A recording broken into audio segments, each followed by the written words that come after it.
Hello guys, welcome back to our channel Yashwant academy. So guys, आज का lecture आपका रहने वाला है आरआरबी ग्रुप डी 9 अगस्त फर्स्ट शिफ्ट का पेपर। जो आपका क्वेश्चन कंप्यूटर स्क्रीन पे था मेरे भाई, सेम टू सेम वही क्वेश्चन आपको यहाँ मिलेगा। तो चैनल को सब्सक्राइब कर लीजिएगा और पीडीएफ के लिए आपको टेलीग्राम चैनल ज्वाइन कर लेना है मेरे भाई। तो चलिए शुरू करते हैं। पहला क्वेश्चन जो आपसे पूछा था, विख्यात संगीतज्ञ डॉक्टर एन राजम को वर्ष 2026 में किस क्षेत्र या विषय के लिए पद्म विभूषण से सम्मानित किया गया था? तो ये आपका आर्ट के क्षेत्र से थे। ऑप्शन बी आपका बिल्कुल राइट आंसर है। कोशिश करूंगा मेरे भाई कि बहुत कम टाइम में आपका मैं रिवीजन सारा करवा दूं। दोनों फॉर्मेट में क्वेश्चन है, बाइलिंगुअल फॉर्मेट में। आपको जो सुटेबल लगे उसमें आप देख लीजिएगा। तो चलिए हिंदी में मैं थोड़ा फास्ट करके निकलता हूं। कुछ एक्सपेक्टेड क्वेश्चन भी इससे मिलता जुलता, एक दो ज़्यादा नहीं दिया हूँ, एक दो डाल दिया हूँ। तो ये जो संगीतज्ञ डॉक्टर एन राजम जो थे हैं, मतलब भारत के किस राज्य से संबंधित है? तो उत्तर प्रदेश से। जो अवार्ड इनको मिला है 2026 में आपको मिला है कला के क्षेत्र में पद्म विभूषण। तो इनको ये किस क्षेत्र से थे? तो ये भी एक एक्सपेक्टेड के रूप में डाल दिए हैं, उत्तर प्रदेश से है मेरे भाई। अगला क्वेश्चन आपका पूछा है, पद्म पुरस्कार 2026 की घोषणा के अनुसार साहित्य और शिक्षा के क्षेत्र में किसे सम्मानित किया गया है? तो ये सम्मानित किया गया श्री पी नारायण जी को। ऑप्शन बी आपका बिल्कुल राइट आंसर है। अगला क्वेश्चन आपसे पूछा है, वर्ष 2026 में पब्लिक अफेयर्स के क्षेत्र में किसे मरणोपरांत पद्म पुरस्कार से सम्मानित किया गया है? तो इसका राइट आंसर हो जाएगा श्री बी एस अच्युतानंदन जी। अच्युतानंदन जी आपका ऑप्शन सी बिल्कुल राइट आंसर है, श्री बी एस अच्युतानंदन जी, ऑप्शन सी।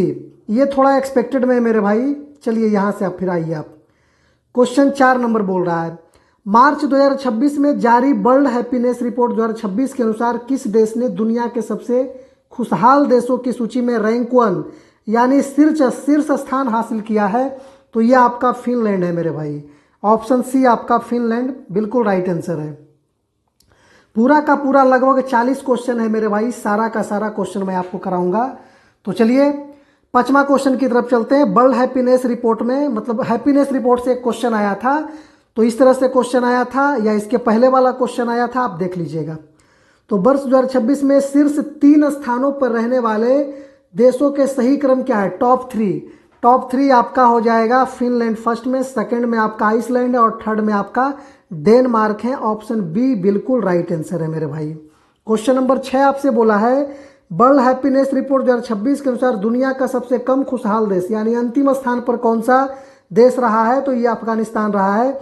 ये आपका मेरे भाई एक्सपेक्टेड में है, हो सकता है ये भी क्वेश्चन आपको पूछ ले। तो इसका ऑप्शन डी बिल्कुल राइट आंसर हो जाएगा। अगला क्वेश्चन आपसे पूछा है, नेफ्रॉन के संदर्भ में कौन सा कथन वैज्ञानिक के रूप से गलत दिया गया था? तो इसका राइट आंसर हो जाएगा ऑप्शन बी, नेफ्रॉन केंद्रीय तंत्रिका तंत्र में संदेश पहुंचाने का कार्य करता है। यह वैज्ञानिक रूप से गलत दिया गया है। यह ऑप्शन बी आपका बिल्कुल राइट आंसर है। अगला क्वेश्चन आपका पूछा है, परमाणुता एटमोसिटी से क्या अभिप्राय है? तो इसका राइट आंसर हो जाएगा ऑप्शन नंबर ए, किसी तत्व या यौगिक के एक अकेले गुण में मौजूद परमाणुओं की कुल संख्या को उसकी परमाणुता कहते हैं। ऑप्शन ए आपका बिल्कुल राइट आंसर है। क्वेश्चन नंबर 9 आपसे पूछा है, ऑक्सीजन यानी O2 अणु की परमाणुता कितनी होती है? तो इसकी परमाणुता 2 होती है। ऑप्शन बी आपका बिल्कुल राइट आंसर है। अगला क्वेश्चन आपका पूछा है, पद्म पुरस्कार घोषणा के अनुसार वर्ष 2026 में कुल कितने व्यक्तियों को पद्म विभूषण से सम्मानित करने की घोषणा करी गई है? तो 5 व्यक्तियों को पद्म विभूषण से सम्मानित करने की घोषणा की गई है। ऑप्शन बी आपका बिल्कुल राइट आंसर है। अगला क्वेश्चन आपसे पूछा है, वर्ल्ड हैप्पीनेस रिपोर्ट निम्नलिखित में से किस संस्था के सहयोग से और किसके द्वारा जारी की जाती है? तो ये राइट आंसर हो जाएगा ऑप्शन बी आपका, संयुक्त राष्ट्र सतत विकास समाधान नेटवर्क और यूनिवर्सिटी ऑफ ऑक्सफोर्ड, इसके थ्रू ये वर्ल्ड हैप्पीनेस रिपोर्ट जारी किया जाता है। ऑप्शन बी आपका बिल्कुल राइट आंसर है। अगला क्वेश्चन आपसे पूछा है, मानव शरीर के संदर्भ में संदेशों को मस्तिष्क या केंद्रीय तंत्रिका तंत्र CNS तक पहुंचाने का मुख्य कार्य किसका होता है? तो ये तंत्रिका कोशिका का या फिर न्यूरॉन सेल्स का होता है, ये नर्व सेल का। ऑप्शन बी आपका बिल्कुल राइट आंसर है मेरे भाई। क्वेश्चन नंबर 13 आपसे पूछा है पद्म पुरस्कार। पद्म पुरस्कार घोषणा के अनुसार वर्ष 2026 में कुल कितने व्यक्तियों को पद्म विभूषण से सम्मानित करने की घोषणा की गई है? तो 5 व्यक्तियों को। ऑप्शन बी आपका बिल्कुल राइट आंसर है। अगला क्वेश्चन आपसे पूछा है पद्म विभूषण एन राजम।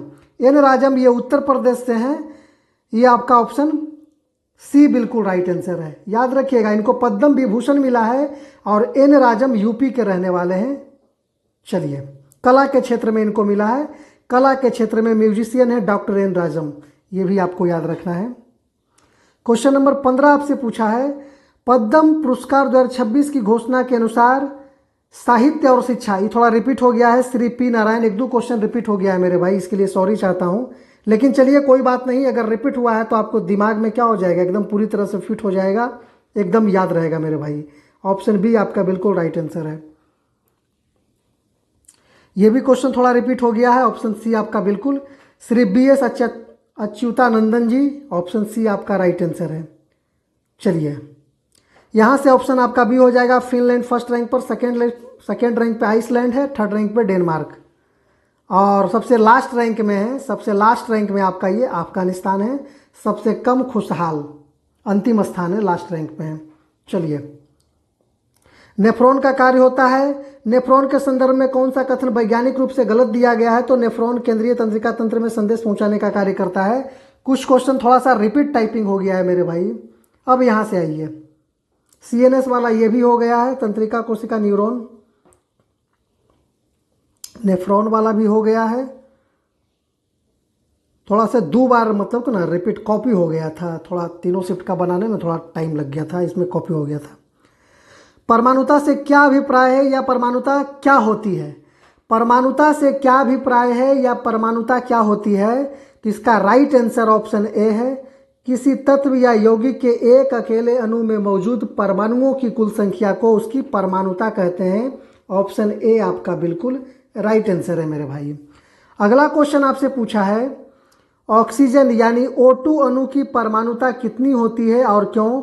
2 होती है ऑक्सीजन की परमाणुता, क्योंकि इसके एक अणु में 2 परमाणु होते हैं। ऑप्शन बी आपका बिल्कुल राइट आंसर है। अगला क्वेश्चन आपका पूछा है यदि किसी अवतल दर्पण कनकेव मिरर की मुख्य फोकस दूरी 15 सेंटीमीटर हो तो उसकी वक्रता त्रिज्या क्या होगी? तो उसकी वक्रता त्रिज्या 30 सेंटीमीटर हो जाएगी मेरे भाई। वक्रता त्रिज्या क्या होता है? 2f, r = 2f हो जाता है। तो वक्रता त्रिज्या फोकस दूरी की डबल हो जाती है, 15 का 2 गुना आपका 30 सेंटीमीटर। अगला क्वेश्चन आपसे पूछा है मानव शरीर में रक्त छानने, यूरिया जैसे अपशिष्ट पदार्थों को अलग करने और मूत्र का निर्माण करने का मुख्य कार्य किसका होता है? तो ये आपका नेफ्रॉन का होता है, ये आपका नेफ्रॉन का होता है। ऑप्शन बी आपका बिल्कुल राइट आंसर है।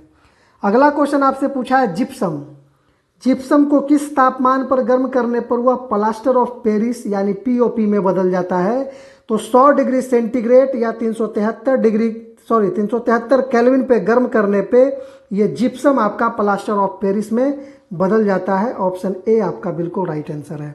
अगला क्वेश्चन आपसे पूछा है भारतीय संविधान के किस अनुच्छेद के तहत भारतीय चुनाव आयोग की स्थापना का प्रावधान है? तो इसका राइट आंसर हो जाएगा अनुच्छेद 324। ऑप्शन सी आपका बिल्कुल राइट आंसर है मेरे भाई।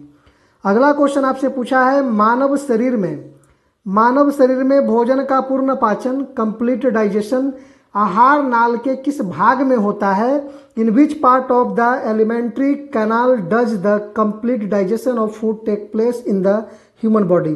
तो ये आपका छोटी आंत हो जाएगा मेरे भाई, स्मॉल इंटेस्टाइन, यही भोजन का पूर्ण पाचन होता है। ऑप्शन सी आपका बिल्कुल राइट आंसर है। अगला क्वेश्चन आपसे पूछा IPL 2026 का खिताब निम्नलिखित में से किस टीम ने जीता है?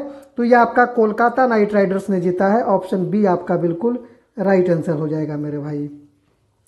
अगला क्वेश्चन आपका पूछा है जब सोडियम बाइकार्बोनेट, जिसको बेकिंग सोडा के भी नाम से जानते हैं, को बेकिंग सोडा, बाई मतलब खाने वाला सोडा या बेकिंग सोडा बोला जाता है, को गर्म किया जाता है तो कौन सी गैस निकलती है जो आग बुझाने में सहायक होती है? तो आग बुझाने में सहायक होती है, तो आपको गेस करना चाहिए था मेरे भाई, CO2 आपको आग बुझाने के लिए उपयोगी होता है। ऑप्शन बी आपका बिल्कुल राइट आंसर है। अगला क्वेश्चन आपसे पूछा है, तंत्रिका तंत्र यानी नर्व सिस्टम में सेल बॉडी से तंत्रिका आवेग नर्व इम्पल्स को दूर ले जाने वाली लंबी बेलनाकार संरचना को क्या कहा जाता है? तो ये एक्सोम कहा जाता है, एक्सोन, सॉरी एक्सोम नहीं, एक्सोन। ऑप्शन बी आपका बिल्कुल राइट आंसर है, एक्सोन। क्वेश्चन नंबर 32 आपसे पूछा है कि जब किसी धातु हाइड्रोजन कार्बोनेट यानी मेटल हाइड्रोजन कार्बोनेट की अभिक्रिया किसी अम्ल के साथ कराई जाती है तो मुख्य रूप से कौन सी गैस निकलती है? तो मुख्य रूप से आपका कार्बन डाइऑक्साइड CO2 गैस निकलती है। ऑप्शन सी आपका बिल्कुल राइट आंसर है। अगला क्वेश्चन आपसे पूछा है, फरवरी 2024 में भारत सरकार द्वारा छतों पर सौर ऊर्जा सोलर पावर पैनल को बढ़ावा देने और घरों को मुफ्त बिजली प्रदान करने के लिए कौन सी योजना शुरू की गई थी जो वर्तमान 2026 में भी चर्चा में है? तो ये आपका है ऑप्शन ए बिल्कुल राइट आंसर है, PM सूर्य घर यानी मुफ्त बिजली योजना। ऑप्शन ए बिल्कुल राइट आंसर है मेरे भाई, PM सूर्य घर मुफ्त बिजली योजना जिन्होंने मारा है बिल्कुल राइट आंसर है। कितने लोग राष्ट्रीय सौर मिशन भी मारे हैं तो थोड़ा सा उनका देख लीजिएगा। क्वेश्चन नंबर 34 आपसे पूछा है, भारतीय संविधान की ड्राफ्टिंग कमेटी जिसको प्रारूप समिति भी बोलते हैं, जिसे संविधान का कानूनी मसौदा तैयार करने का कार्य सौंपा गया था, उसके अध्यक्ष कौन थे? तो ये ड्राफ्टिंग कमेटी के अध्यक्ष थे doctor BR Ambedkar. Option C आपका बिल्कुल राइट आंसर है, सी बिल्कुल राइट आंसर है। अगला क्वेश्चन आपसे पूछा है, भूगर्भ के अंदर कठोर चट्टानों की परतों के बीच जमा हुआ जल क्षेत्र क्या कहलाता है जिससे कुओं और झरनों के माध्यम से पानी आसानी से बाहर निकाला जा सकता है?